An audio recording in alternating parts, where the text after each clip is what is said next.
అందరికీ నమస్కారాలు.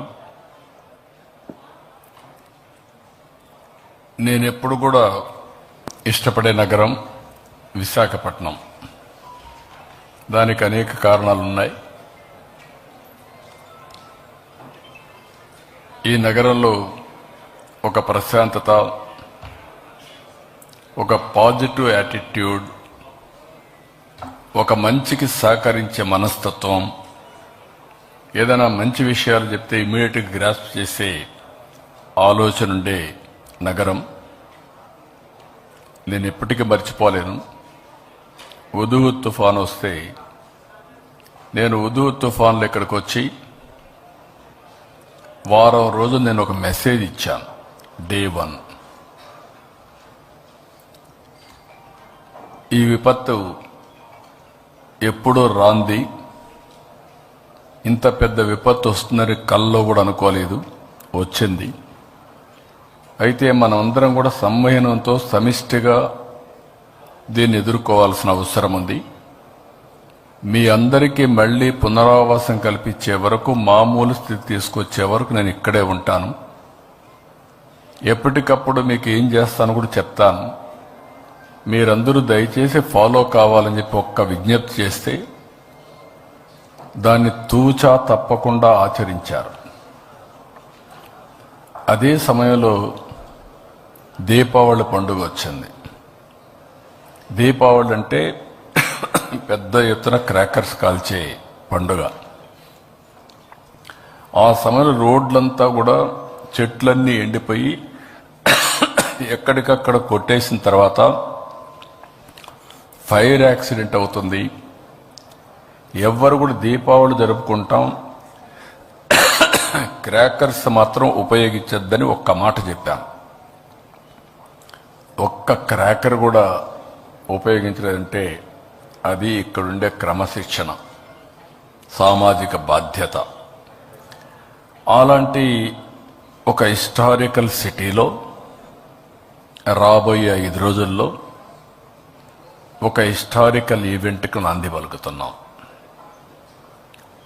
11వ సంవత్సరం అంటే 10 సంవత్సరాలు పూర్తి చేసుకుని 11వ సంవత్సరం ఇంటర్నేషనల్ యోగా డేకి నాంది పలుకుతున్నాం. ఇటీవల కాలంలో నేను ప్రధానమంత్రి గారిని కలిసినప్పుడు వారు ఒకటి ఆఫర్ చేశారు.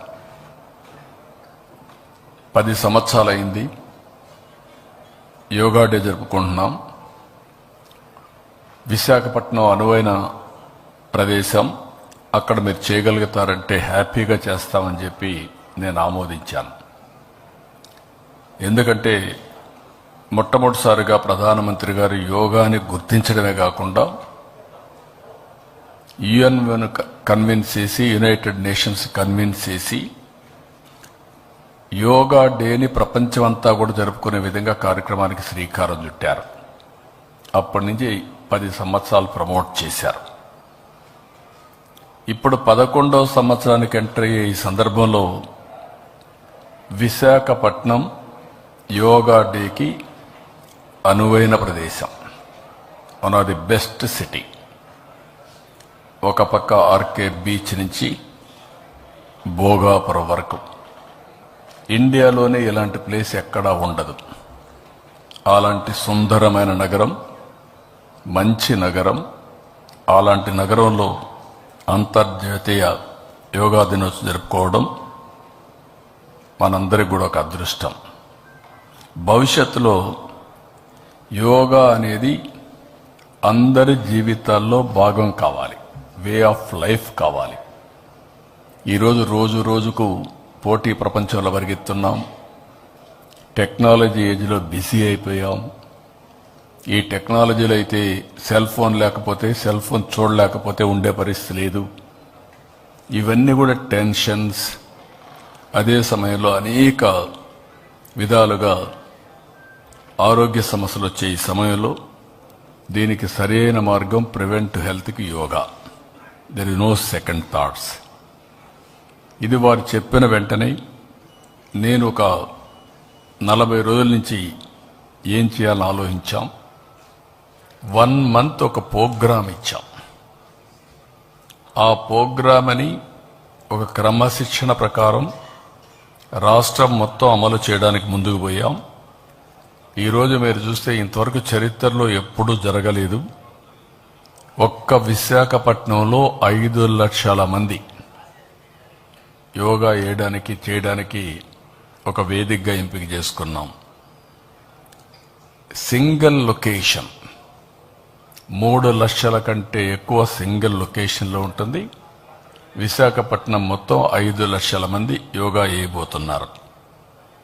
అదే సమయంలో రాష్ట్రం మొత్తం ప్రధానమంత్రి గారు ఒక పిలిపించి దేశమంతా 1 లక్ష లొకేషన్స్లో యోగా కండక్ట్ చేయాలంటే ఆంధ్రప్రదేశ్లోని 1 లక్ష లొకేషన్లో మన యోగా కండక్ట్ చేసే పరిస్థితికి వచ్చాం.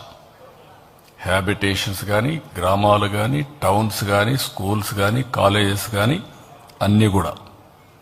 ఇవన్నిట్లో మీరు చూస్తే 2 కోట్ల మంది పార్టిసిపేట్ చేస్తారు. ఇప్పటికే 2,17,00,000 మంది మేము పార్టిసిపేట్ చేస్తామని వాళ్ళంతా కూడా ఎన్రోల్ చేసుకున్నారు. ఇంకొక పక్కన మినిమం 25 లక్షల మందికి సర్టిఫికేట్స్ కూడా ఇస్తున్నాం. 3 రోజులు పార్టిసిపేట్ చేస్తే వాళ్ళకి సర్టిఫికేట్స్ వస్తాయి. అవి కూడా దగ్గర 25 లక్షలు సర్టిఫికేట్స్ వచ్చేట్టుగా ఒక కార్యక్రమాన్ని పెట్టుకున్నాం. ఇవన్నీ చేయడానికి ఇంత పెద్ద ఎత్తున చేస్తున్నాం కాబట్టి గిన్నీస్ రికార్డుకు కూడా మనం ప్రయత్నం చేస్తున్నాం. ఆర్గనైజేషన్కి ఇన్ఫార్మ్ చేశాం, వాళ్ళు కూడా వస్తున్నారు. ఇది గిన్నీస్ రికార్డుకు కూడా ఎక్కే పరిస్థితి వస్తుంది. ఇప్పుడు చేసిన అన్ని రికార్డుల్ని బద్దలు కొట్టి ఇది బెస్ట్ గిన్నీస్ రికార్డు వచ్చే పరిస్థితి కూడా వస్తుంది. ఈ సమయంలో నేను ఒకటే రిక్వెస్ట్ చేస్తున్నా, అన్ని ప్రొఫెషన్స్, మీరు మీడియా కావచ్చు, లేకపోతే ఇండస్ట్రీ కావచ్చు, అకాడమిక్ ఇన్స్టిట్యూషన్స్ కావచ్చు, లేకపోతే రైతులు కావచ్చు, కూలీలు కావచ్చు, నరేగా కూలీలు కావచ్చు, డాక్రా సంఘాలు కావచ్చు, అందరూ కూడా ఇందులో భాగస్వాములు కావాలి. ఇంకొక పక్కన మహిళలు, లేకపోతే మేల్ ఫిమేల్ అనే వ్యత్యాసం లేకుండా అందరూ కూడా భాగస్వాములు కావాలి. 9వ తరగతి పైన చదివే ప్రతి ఒక్కరు కూడా యోగా ప్రాక్టీస్ చేసే అలవాటు నేర్చుకోవాలి. అందుకని ఇంకొక పక్కన మీరు చూస్తే all ages, all caste, all religions, ఇది అన్ని రిలీజియన్స్ కూడా హెల్త్కు సంబంధించిన విషయం. దీంట్లో అందరికి కూడా అపీల్ చేస్తున్నా, ఇది మనందరి వే ఆఫ్ లైఫ్ కావాల్సిన అవసరం ఉంది. దీనికి కూడా మీరు ముందుకు రావాల్సిందిగా అందరినీ కోరుతున్నా. ఉదయం నుంచి నేను ఒక్కసారి ఒక రౌండ్ పోయి వచ్చాను. ఎక్కడెక్కడ చేస్తాం అన్నీ చూసాం. ఎందుకంటే ఇది ఏదో వర్షం పడింది ఇన్వెటబుల్ని కాకుండా, అందుకే అన్ని ప్రికాషన్స్ తీసుకున్నాం. స్కీమ్ ఏ 3 లక్షల మందికి 3 లక్షల ప్లస్ ఎంతమంది వచ్చినా అంతమందికి మొత్తం, అంటే ఇవన్నీ కూడా ఇయర్ మార్క్డ్. ఈ 1 monthలో ప్రాక్టీస్ చేసిన వాళ్ళు, లేకుంటే కొన్ని రోజులు ప్రాక్టీస్ చేసిన వాళ్ళు రేపు ఈ ఈవెంట్లో భాగస్వాములు అవుతున్నారు. ఒక దగ్గర 34 బ్యారికేడ్స్ తయారు చేశారు. క్లియర్ కట్గా మ్యాపింగ్ తయారు చేశారు. ఒక్కొక్క బ్యారికేడ్లో 1000 మంది ఉంటారు. దానికి కావలసినటువంటి మనుషులు కూడా పెట్టాం. వాలంటీర్స్ని, కోచ్ని, ఎక్కడికక్కడ కండక్ట్ చేసే అవసరమైతే ఎమర్జెన్సీ డాక్టర్స్ని, అదే మరిగా ప్రతి ఒక్క దానికి దగ్గర 1000 మందికి ఒక టాయిలెట్, ఇలాంటివి అనేకగా ఏమేమి ఉన్నాయో 100 మందికి ఒక టాయిలెట్, నాట్ 1000 మంది, 100 మందికి ఒక టాయిలెట్, ఇలాంటివి ఏం కావాలనో అవన్నీ పెట్టాం. అవన్నీ పెట్టి మొత్తం ఎవరెవరు వస్తారో ముందుగానే వాళ్ళందరికీ ఏ విధంగా కావాలి, వెహికల్స్ అరేంజ్ చేసే వాళ్ళు ఉంటే వాళ్ళకు కూడా క్లారిటీ ఇచ్చాం. ఎన్ని గంటలకు బయలుదేరాలి, ఎన్ని గంటలకు రావాలి, అవన్నీ కూడా ఇక్కడ ఈ ప్లేస్ వరకు రాష్ట్రమంతా చేసేవాళ్ళు వాళ్ళు చేస్తారు. ఇందులో వన్ ఈజ్ గిన్నీస్ రికార్డ్. 22 ఐటమ్స్లో మనం రికార్డ్ బ్రేక్ చేస్తున్నాం. అంటే వరల్డ్ బుక్ ఆఫ్ రికార్డ్స్ దగ్గర 22 వచ్చే అవకాశం ఉంది. అవి కూడా రికార్డ్ చేయడం కోసం ముందుకు పోతున్నాం. నేవీ అయితే దగ్గర ఒక 11 షిప్పులు పెట్టారు. అందులో వాళ్ళు కూడా యోగా చేస్తారు. అదొక పక్క జరుగుతుంది. అదే మాదిరిగా పాడేరు దగ్గర ఇటీవల కాలంలో 25,000 మంది స్టూడెంట్స్, ట్రైబల్ స్టూడెంట్స్ చాలా బాగా చేశారు. అప్పుడు గిన్నీస్ రికార్డ్ చేయలేకపోయాం. వాళ్ళు కూడా వస్తున్నారు. ఈ ఆంధ్ర యూనివర్సిటీ క్యాంపస్లో పెట్టాం. స్కీమ్ బి, ఒకవేళ అనివార్య పరిస్థితులు వస్తే ఇక్కడి నుంచి వెన్యూ అక్కడికి మారుతుంది. దానికి కూడా పక్కాగా పగడ్బందీగా ఏర్పాట్లన్నీ చేశాం. అవి కూడా రెడీగా ఉంటాయి. అన్ని సవ్యంగా జరిగితే 2 ప్లేసులు జరుగుతుంది. ఒకవేళ అవాంఛనీయ సంఘటనగా జరిగితే స్కీమ్ బి కూడా ఒక 25,000 మందికి అక్కడ చేస్తాం. దానికి కూడా రెడీ చేశాం. అదే మాదిరిగా ఆ రోజైతే ఇప్పటి వరకు రెయిన్ఫాల్ లేదు. వెదర్ ఫోర్కాస్టింగ్ ఎక్కడ రెయిన్ పడుతుందని లేదు. ఇదే కంటిన్యూ కావాలని ఆశిస్తున్నా. అమావాస్య కూడా 6-7 రోజులు వెనకాన వస్తుంది కాబట్టి సీ వాటర్ కూడా ఎక్కువ ప్రెషర్ లేకుండా ఉంటుందని ఆశిస్తున్నాం. ఓసారి సీ వాటర్ వేవ్స్ వచ్చాయంటే ఆ బీచ్ అంతా కవర్ అయ్యే అవకాశం వస్తుంది. అవి కూడా వీళ్ళంత వరకు కంట్రోల్ అవుతుందని ఆశిస్తున్నాం. ఇది కాకుండా నేను చెప్పాను 326 కంపార్ట్మెంట్స్, 304 కాదు 326 కంపార్ట్మెంట్స్ సెక్రటరియేట్స్ అన్నిటికీ మ్యాపింగ్ చేశాం.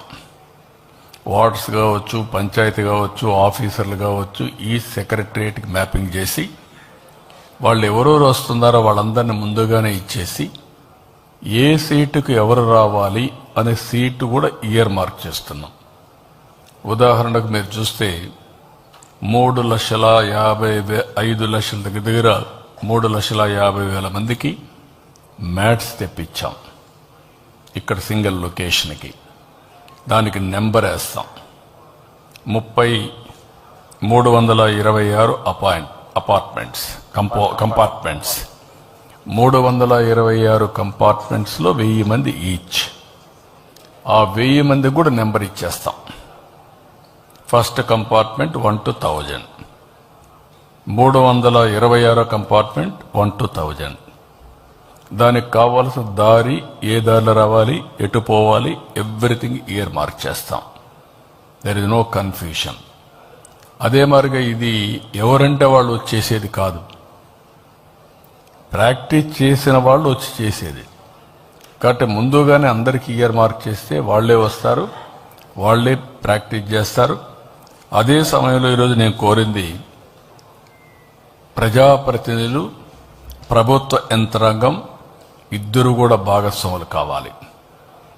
ఇది ఒక ప్రజా ఉద్యమంగా ముందుకు తీసుకుపోవాలి. ప్రజా ఉద్యమంగా ముందుకు తీసుకుపోవాలంటే అటు ప్రజల్ని చైతన్యవంతులు చేయడానికి ప్రజాప్రతినిధులు కావాలి. దీన్ని ఎగ్జిక్యూషన్ విత్ ప్రిసిషన్ చేయాలంటే ప్రభుత్వ యంత్రాంగం ప్రణాళికలు తయారు చేయడమే కాకుండా ఎగ్జిక్యూషన్ అంతా కూడా ప్రాపర్గా చేయాల్సిన అవసరం ఉంది. Law and order machinery, law and order పర్ఫెక్ట్గా చేయాలి. ఇవన్నీ కూడా ఇంటిగ్రేట్ చేశాం. ఈరోజు నేను మొత్తం రివ్యూ చేశాను. చాలా వరకు పర్ఫెక్షన్ చేశారు. మా వాళ్ళు చాలా మైన్యూట్ డీటెయిల్స్ వర్కౌట్ చేశారు. రాబోయే 4 రోజులు చాలా కీలకం. ఏదైనా గ్యాప్స్ ఉంటే అవన్నీ కూడా పర్ఫెక్ట్ చేసి అనుకున్న ప్రణాళిక అనుకున్నట్టు చేయడానికి ఎక్కడికక్కడ లాస్ట్ మైల్లో ఉండే ఫంక్షనరీస్ని ఇక్కడికి వచ్చి యోగా చేసే ప్రతి ఒక్కరిని కూడా చైతన్యవంతులు చేయడమే కాకుండా వాళ్ళని అవేర్నెస్ తీసుకురావాల్సిన బాధ్యత ప్రభుత్వ యంత్రాంగం పైన ఉంది. ప్రజాప్రతినిధులు కోఆర్డినేట్ చేసుకునే బాధ్యత వాళ్ళపైన ఉంది. అందరం కలిసి ఈ ఈవెంట్ని వన్ ఆఫ్ ది బెస్ట్ ఈవెంట్గా, చాలా ఈవెంట్స్ చేశాం. మొన్న కూడా మేమైతే ఒక మహానాడు కూడా చేశాం. పార్టీలు, మిగిలిన పార్టీలు కూడా ఎన్నో కార్యక్రమాలు చేస్తాం. అందరం కలిసి ప్రజల కోసం చేసే, భవిష్యత్తు కోసం చేసే పెద్ద ఫంక్షన్ ఇది. One of the best event. It will be remembered in the history, years to come, ages to come. ఇది మన ఏన్షియంట్ వారసత్వ సంపద. ఈ వారసత్వ సంపదని మళ్ళీ ప్రధానమంత్రి గారు ఏదైతే రివైవ్ చేశారో దాన్ని లాజికల్గా తీసుకెళ్లి దీన్ని భావితరాలకు అప్పజెప్పే బాధ్యత మనందరం తీసుకోవాల్సిన అవసరం ఉంది. అది మనం ఫాలో కావాలి. ఆ బెనిఫిట్ మనకు రావాలి. మన తర్వాత కూడా లెగసీ కింద తయారు కావాలి. This is our legacy. ప్రపంచానికే ఉచితంగా మనం దీన్ని అందజేస్తూ ఉంటే దాన్ని మనం ఉపయోగించుకోలేకపోతే కరెక్ట్ కాదు. దానికోసమే దీన్ని సీరియస్గా తీసుకొని ముందుకు పోతున్నాం. ఇందులో ప్రివెంటివ్ హెల్త్కి చాలా ఉపయోగపడుతుంది. రెండోది ప్రొడక్టివిటీ ఎన్హాన్స్మెంట్కి ఉపయోగపడుతుంది. Always mind is not in control. లేకపోతే ఆ ఆసిలేషన్, టెన్షన్ ఇవన్నీ ఉంటే మనం ఏ పని పెట్టినా శ్రద్ధగా పెట్టలేం. అదేగా దీన్ని ప్రాక్టీస్ చేసి ప్రివెంటివ్ హెల్త్కి కానీ వే ఆఫ్ లైఫ్లో ఒక భాగస్వామ్యం చేసుకోగలిగితే చాలా వరకు హాస్పిటల్ ఖర్చులు తగ్గుతాయి. ఇంకొక విషయం కూడా అందరూ గుర్తుపెట్టుకోవాలి, మెడిసిన్ ఈజ్ ఎ మెడిసిన్. మీరు ఫార్మాసిటికల్స్ తింటే కెమికల్స్ తింటున్నారు. తాత్కాలికంగా మీకు దానివల్ల రెమెడీ వస్తుంది. తలనొప్పి ఉంటే ఒక బెల్ట్ వేసుకుంటే తలనొప్పి క్యూర్ అవుతుంది, కానీ దాని నెగటివ్ ఇంపాక్ట్ మీ బాడీలో ఎప్పటికీ ఉంటుంది. లేదు మీకు హార్ట్ ప్రాబ్లం వచ్చింది, ఆపరేషన్ చేసుకుంటే ఆపరేషన్ చేసుకున్నాక మీ హార్ట్ ఇదే ఎక్కడికక్కడ ఆపరేషన్ చేసిన హార్టే, ఏ పార్ట్ కట్ చేసినా అంతే. కాబట్టి ఒరిజినల్ దీన్ని కాపాడుకోవాలంటే అందరిలో మన కోసం మనం కొంత టైం స్పెండ్ చేయాలి. 24 గంటల్లో కనీసం ఒక అర్ధ గంట, గంట మన కోసం మనం స్పెండ్ చేస్తే మనం ఇంట్లో వాళ్ళకి భారం కావు, సమాజానికి భారం కావు. ఎందుకు సమాజానికి భారం అంటున్నానంటే కొంతమంది సొంత డబ్బులు ఖర్చు పెట్టుకుంటే ఇంట్లో వాళ్ళకి భారం, కొంతమంది గవర్నమెంట్ డబ్బులు ఖర్చు పెడితే ప్రజల ట్యాక్స్ పేయర్స్కి భారం. ఈ విషయం మనం గుర్తుపెట్టుకోవాల్సిన అవసరం ఉంది. ఒక బాధ్యత అందరం చేద్దాం. దీనికి చదువు ముఖ్యం కాదు, కామన్ సెన్స్ ముఖ్యం. అది ఈ చదువుకున్న వాళ్ళకే పనిచేస్తుంది, లేకుంటే ఉద్యోగస్తులకే పనిచేస్తుంది, ఈ వర్గానికే పనిచేస్తుంది అనేది లేదు. అన్ని వర్గాలు, అన్ని మతాలు, అన్ని ప్రాంతాలు, అన్ని కులాలు, లేకపోతే అందరం కలిసి చేసుకోవాల్సిన అవసరం ఉంది. ఆ మెసేజ్ ఇవ్వడానికే ఈరోజు మీ దగ్గరికి వచ్చాను. ప్రత్యేకంగా మహిళలు కూడా దీంట్లో భాగస్వాములు కావాలి. మీరందరూ కూడా ఫ్యామిలీస్ కూడా కావాలి. ఫ్యామిలీస్కి ఒక అలవాటు నేర్చుకోవాలి. ఆ అలవాటుగా నేర్చుకోగలిగితే మెరుగైన జీవన ప్రమాణాలని మనం ఎస్టాబ్లిష్ చేసుకుంటాం. వే ఆఫ్ లైఫ్లో మార్పు తీసుకొస్తే అక్కడి నుంచి లైఫ్ ఎంతో ఆనందంగా ఉంటుంది, జీవన ప్రమాణాలు పెరుగుతాయి. అది చేయడం కోసమే ఈ కార్యక్రమానికి శ్రీకారం చుట్టాం. ఈ ప్రభుత్వం ఆరోగ్యానికి ఎక్కువ ప్రాముఖ్యత ఇస్తున్నాం. అందులో మీరు చూస్తే ఈరోజు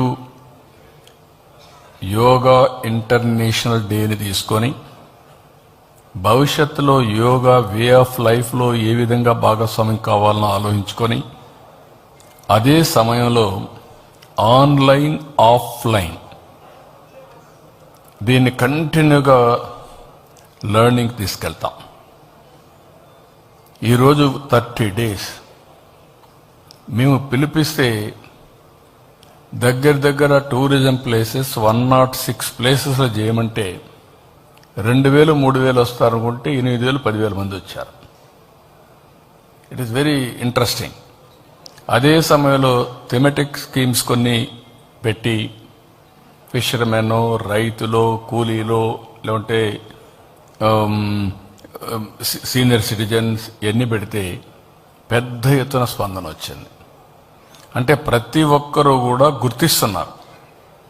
గుర్తిస్తున్నారు. కానీ ఇది ఒక ఈవెంట్, 30 days ఈవెంట్ కాబట్టి 30 days అందరం మాట్లాడుతున్నాం కాబట్టి అందరూ దీన్ని ఉద్యమంగా తీసుకుపోతున్నారు. ఆ 30 days తర్వాత కూడా దీన్ని ఇన్స్టిట్యూషనలైజ్ చేయాలనుకుంటున్నాం. దానికి ఏం చేయాలని అవన్నీ కూడా వర్కౌట్ చేస్తాం. ఇక్కడ గవర్నమెంట్ ఆఫ్ ఇండియా అంటే రాష్ట్ర ప్రభుత్వం మీరు చూస్తే దగ్గర 3,50,000 మ్యాట్స్ అక్కడ ఆర్గనైజ్ చేస్తున్నాం. ఇంకొక పక్కన 5 లక్షల టీ-షర్ట్స్ వాళ్ళందరికీ కూడా ప్రొవైడ్ చేస్తున్నాం. దానికి కావాల్సిన ట్రాన్స్పోర్ట్ కానీ దూరంగా నుంచి వచ్చే వాళ్ళకి అవన్నీ కూడా ప్రొవైడ్ చేస్తున్నాం. అయితే ఇక్కడికి రావడం ఒక ఈవెంట్, ఒక చరిత్ర, ఒక రికార్డుకి. ఎక్కడికక్కడ చేయడం అది అన్నింటికంటే పెద్ద రికార్డ్, పెద్ద చరిత్ర.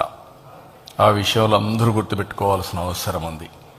ఒకవేళ ఎవరైనా ఆ ప్లేసుకు పోలేకపోయినా ఇప్పటి నుంచి ప్రాక్టీస్ చేసి ఆ టైంలో మీ ఇంట్లోనే చేయండి. ఎవ్రీ హౌస్ మీ ఇంట్లో ఉండే అందరూ కలిసి మీరు కానీ చేయగలిగితే ఆ రోజు ఏదైతే 7 to 8 పెట్టామో, ఏదైతే ఈ యోగా 1 hour ప్రాక్టీస్ పెట్టామో దాన్ని మీరు అందరూ తీసుకోవాల్సిందిగా అందరినీ కోరుతున్నా. ఇది అయిన తర్వాత హెల్త్లో నేను వినూత్నమైన కార్యక్రమాలు కూడా తేవాలనుకుంటున్నాం. టెక్నాలజీ ఉపయోగించి హెల్త్ని ఏ విధంగా ఆన్లైన్ ఆఫ్లైన్ రెండూ పెట్టుకొని preventive health, real time monitoring, curative, cost ఎట్ట తగ్గించాలి, మెరుగైనటువంటి ఆరోగ్య పరిస్థితులు ఏ విధంగా ఎస్టాబ్లిష్ చేయాలని వర్కౌట్ చేస్తున్నాం. బిల్ గేట్స్ ఫౌండేషన్ అయితే ముందుకు వచ్చారు. దీనికి బిల్ గేట్స్ ఫౌండేషన్ వచ్చి ఒక పైలట్ ఆంధ్రప్రదేశ్ చేయడానికి వచ్చారు. నాలెడ్జ్, టెక్నాలజీ వాళ్ళు తీసుకొస్తారు. ఆంధ్రప్రదేశ్లో దీన్ని అమలు చేస్తాం. అమలు చేసిన తర్వాత దీని రిజల్ట్స్ అన్నీ ఎక్కడికక్కడ ఇంప్రూవ్ చేసిన తర్వాత వీలైతే ప్రపంచం మొత్తం భారతదేశం ప్రపంచం తీసుకుపోవడానికి బిల్ గేట్స్ ఫౌండేషన్ కూడా వర్కౌట్ చేస్తున్నారు. ఒక proof of concept Kuppam start చేశాం. 6 నెలల్లో చిత్తూరు జిల్లా అవుతుంది. 2 సంవత్సరాల రాష్ట్రం మొత్తం దీన్ని స్కేలప్ చేస్తాం. రాష్ట్రం మొత్తం ఇది వచ్చినప్పుడు దానికి ప్రివెంటివ్ హెల్త్లో చాలా ముఖ్యమైనది యోగా. హెల్త్లో యోగా ఒక పక్కన, న్యూట్రిషియస్ ఫుడ్ ఇవన్నీ ఉంటాయి. అవన్నీ కూడా ఎడ్యుకేట్ చేసి ఆంధ్రప్రదేశ్ అంటే ఒక ఆరోగ్య ఆంధ్రప్రదేశ్గా తయారు చేస్తాం. అందుకే నేను పదే చెప్తున్నా, వెల్తీ, హెల్తీ, హ్యాపీ సొసైటీ. ఆదాయం పెరగాలి, ఆరోగ్యంగా ఉండాలి, ఆనందంగా ఉండాలి. ఈ 3 రావాలంటే మన చేతుల్లోనే ఉంది. కలుషితమైన ఆలోచనలు చేస్తే కలుషితమైన ఫలితాలే వస్తాయి. స్వచ్ఛమైన ఆలోచనలు చేస్తే స్వచ్ఛమైన ఫలితాలు వస్తాయి. అది మీడియాకు కావచ్చు, సోషల్ మీడియాకు కావచ్చు, రాజకీయ నాయకులకు కావచ్చు, సమాజంలో ఏ వర్గానికైనా కావచ్చు, అందరికీ వర్తిస్తుంది ఇది. కానీ కొంతమంది ఆ కలుషితమైన ఆలోచనలు చేసి సమాజాన్ని కలుషితం చేసి రాజకీయ లబ్ధి పొందాలనుకుంటే వాళ్ళందరినీ సమాజానికి దూరంగా పెట్టగలిగితే మనం అందరం కూడా హ్యాపీగా బతుకుతాం. లేకపోతే సమస్యల సుడిగుండంలోనే ఉంటాం. This is the agenda. కాబట్టి ఈరోజు నాకు అందరితో మాట్లాడిన తర్వాత, మొత్తం అన్నీ చూసిన తర్వాత అరేంజ్మెంట్స్ అన్ని సాటిస్ఫాక్టరీగా ఉన్నాయి. ఇంతవరకు నేను చేసిన అన్ని ఈవెంట్లో this will be the biggest event, greatest event. Not only biggest, greatest event. ఇది ఒక హ్యూమన్ యాంగిల్లో ఆలోచించి చెప్తున్నాను. ఇది కానీ అడాప్ట్ చేసుకోగలిగితే nothing like that, it will be a big game changer.